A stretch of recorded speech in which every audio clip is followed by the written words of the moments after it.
You want me on that wall. You need me on that wall. Donald Trump and the MAGA Republicans represent an extremism that threatens the very foundations of our republic. Is it safe that I said, I'm to your company too, Mr. Special.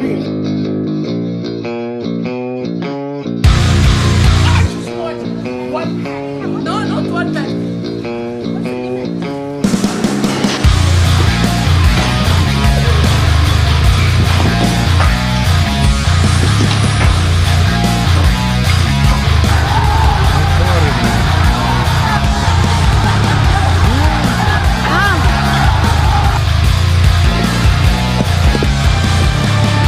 What will you do without freedom? Mamma mia, let me go. Welcome back to the channel, guys. Well, things are getting hairy. All right. Obviously, we all have been paying attention to the big news as far as Israel being at war against Hamas. After Hamas terrorists infiltrated the state of Israel and attacked innocent civilians, which included young adults attending a rave.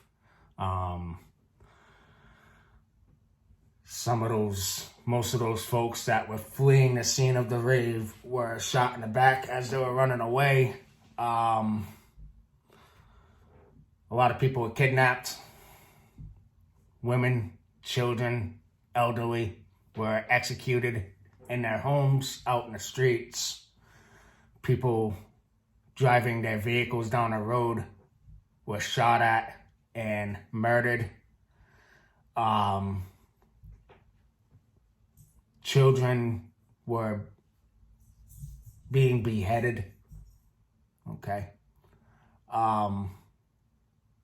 Multiple videos out there on the internet depicting some of the atrocities that has taken place over there in Israel. Okay. I'm not here to choose sides or talk about why you should be on one side or the other. I'm looking at it in the most simplest way, and that is, if you have a group of individuals that call themselves freedom fighters and decide to liberate themselves and hand glide into a country and murder innocent civilians in the ways that I just illustrated, in my opinion, it's pretty hard to justify your cause. Okay, so that is where I'm going to leave that argument. All right. Pretty tough to get behind that cause if you're going to be cutting babies' heads off and raping women, murdering innocent civilians in front of their families, murdering entire families in their homes. Pretty tough to justify the cause. So, lots of news coming out, and I know it's been popping all over the internet, and a lot of the prepping channels that I follow has been discussing this for, obvious reasons. One of the main concerns behind these attacks, okay, is could that happen here in America, right? They're calling this event in Israel, they're calling it Israel's 9/11, okay? Politicians are coming out saying that it was Israel's 9/11. Israel's Pearl Harbor, event, just a total surprise attack. And on top of that, there's a lot of concern, and it's alleged that Iran was behind these attacks, and the sense that they helped Hamas orchestrate these attacks. Iran aided Hamas in these attacks. There was the news release about the Biden administration releasing $6 billion to Iran, and allegedly Iran used that money to fund Hamas in these attacks against Israel. All right. So I got some intel that I want to pass along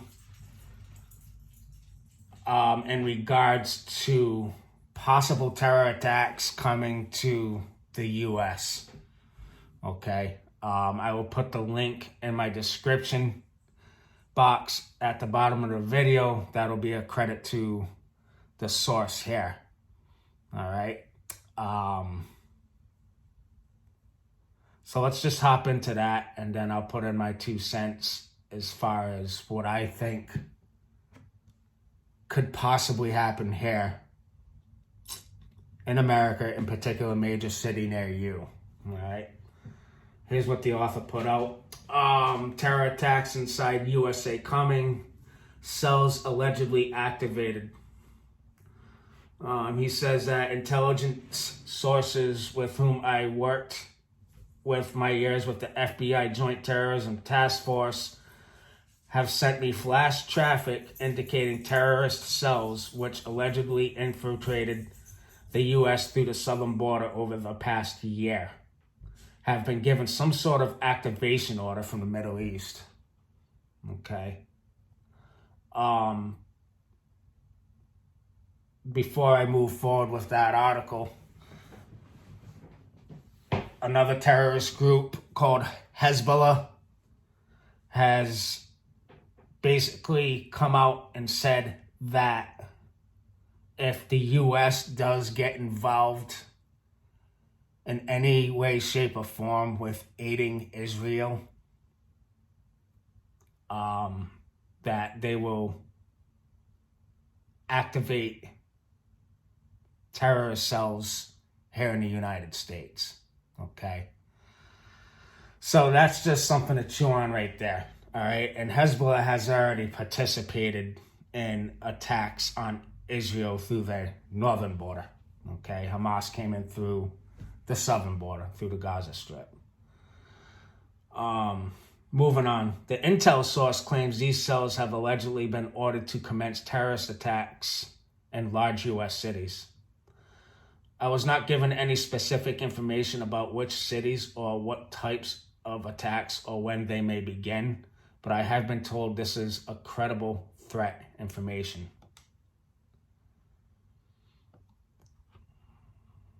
He goes on to say, I am endeavoring to corroborate this claimed information, but I am passing this along to you so you can have better situational awareness when you're out and about.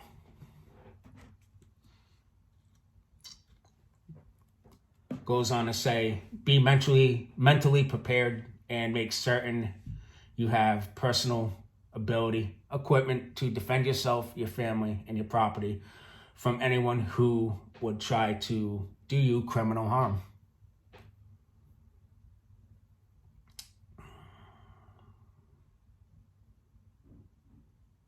And just like I stated,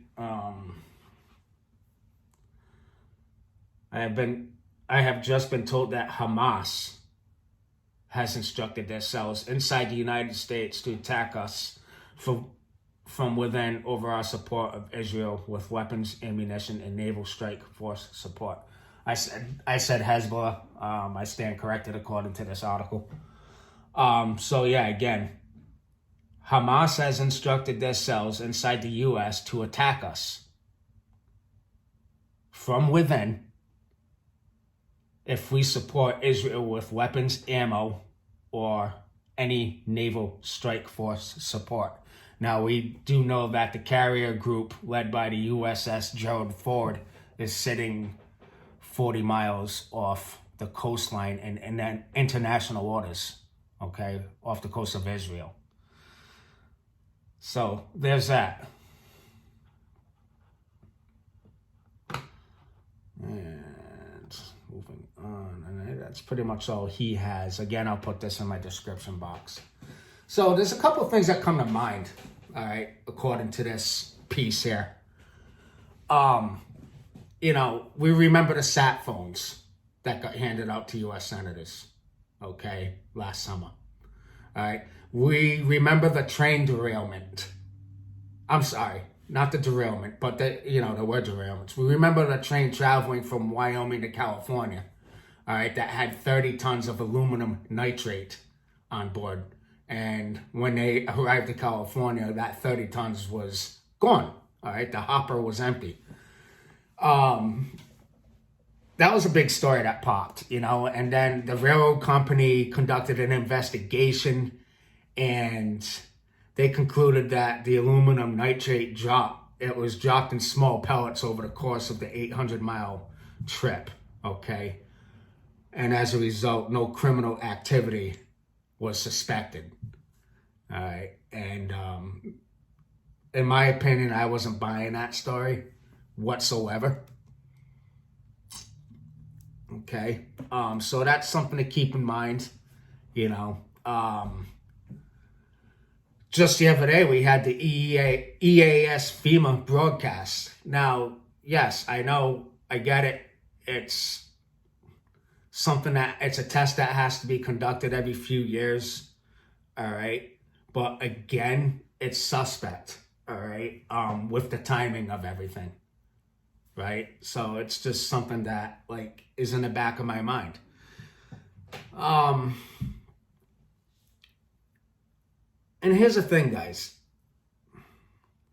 As far as like us, the USA entering this conflict, all right, we're looking at a possible two-front war that we're going to be involved in, you know, the other one being a Russia-Ukraine conflict.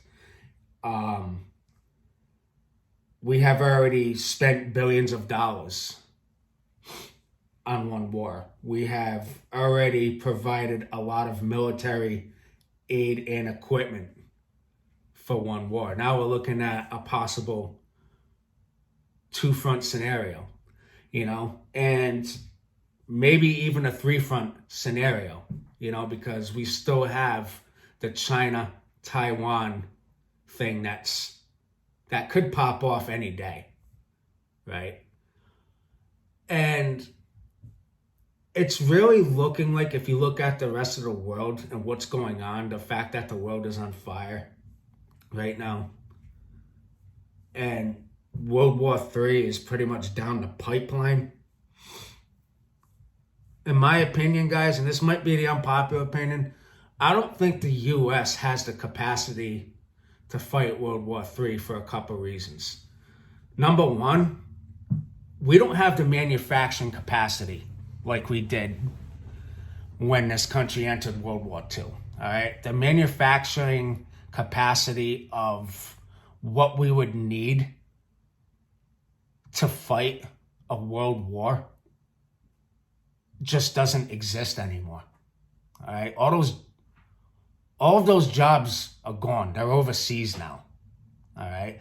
And a lot of those countries, China in particular, that's one of our biggest adversaries. That's where those jobs are. So you got to consider that, all right? Oil, all right? Our strategic petroleum reserve that is specifically there to help us fight wars, okay, in wartime situations, is at a 40-year low, okay? So we don't have the oil. And then you just got to look at the physical fitness of the folks that are of fighting age in this country now, you know, and I'm not painting all of them in that one picture, all right? I mean, but the vast majority of Americans are just not physically fit for military service. The numbers are out there. It proves it, all right? Don't take my word for it. Do your research. There's multiple reports out there that show that Americans are just not physically fit to fight. All right. And then you got the whole woke agenda in the military right now. And basically, in my opinion, the U.S. military is not preparing our soldiers to fight wars. They're pretty much preparing them to be woke and on some other bullshit. All right. My opinion might be the unpopular opinion. All right. But make no mistake about it, guys. It's inevitable that we are going to be in a world war. All right. We already have top U.S. politicians like Lindsey Graham, for instance, saying that the U.S. must strike Iran. All right. The thing about Iran is that they can strike back.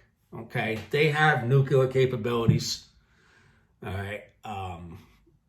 And if they're not there yet as far as ICBMs, okay, intercontinental ballistic missiles reaching U.S. soil, then perhaps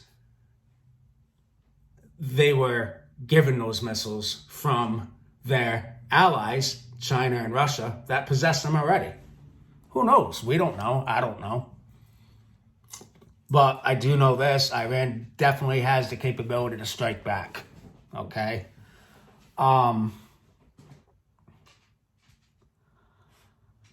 Let's talk about the southern border, all right, before I close. All right, we have about 10,000 illegal immigrants crossing our border every day. All right?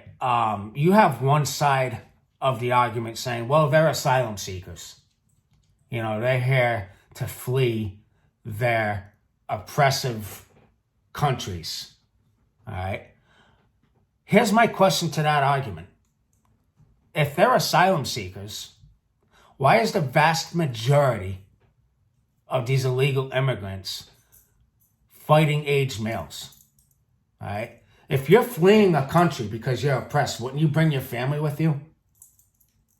I mean, I'm just saying, that's my first question. All right. Why are they coming here alone if they're fleeing an oppressive government? Where's your wife and kids?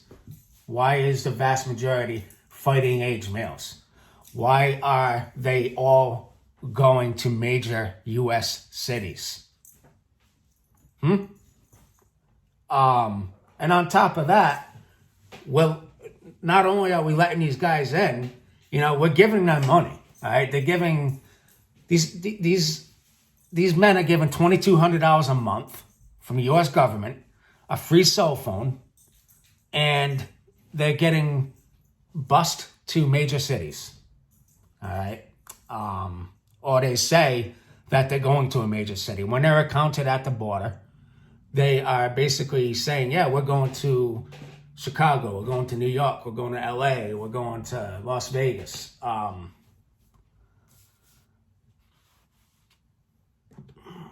But again, you know, there's folks out there that believe that, you know, what is happening in Israel will not happen here in the U.S.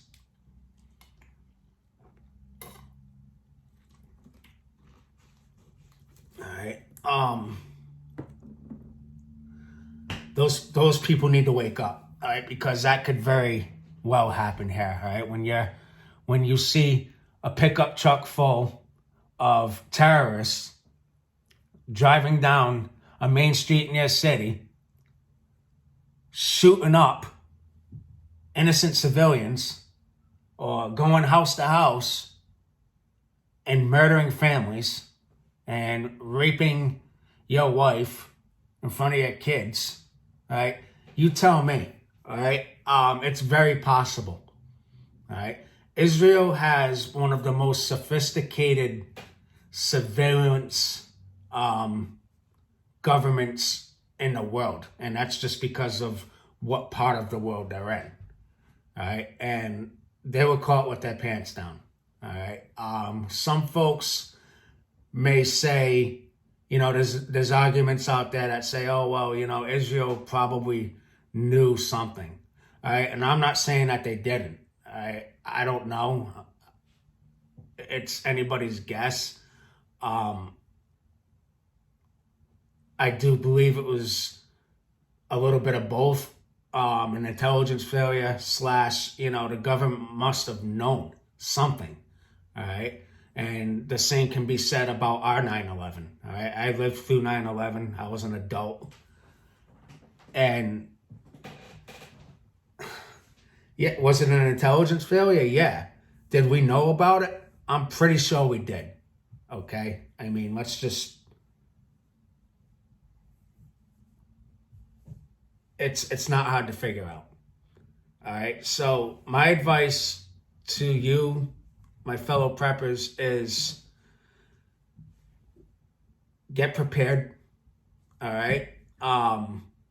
Have a home protection device inside your home. If you're picking up what I'm putting down, stack food, stack water, stack ammo. Be prepared to defend yourself and your family. All right, because it's coming. All right, there ain't no two ways about it. It's coming. Be prepared for it. Don't be complacent.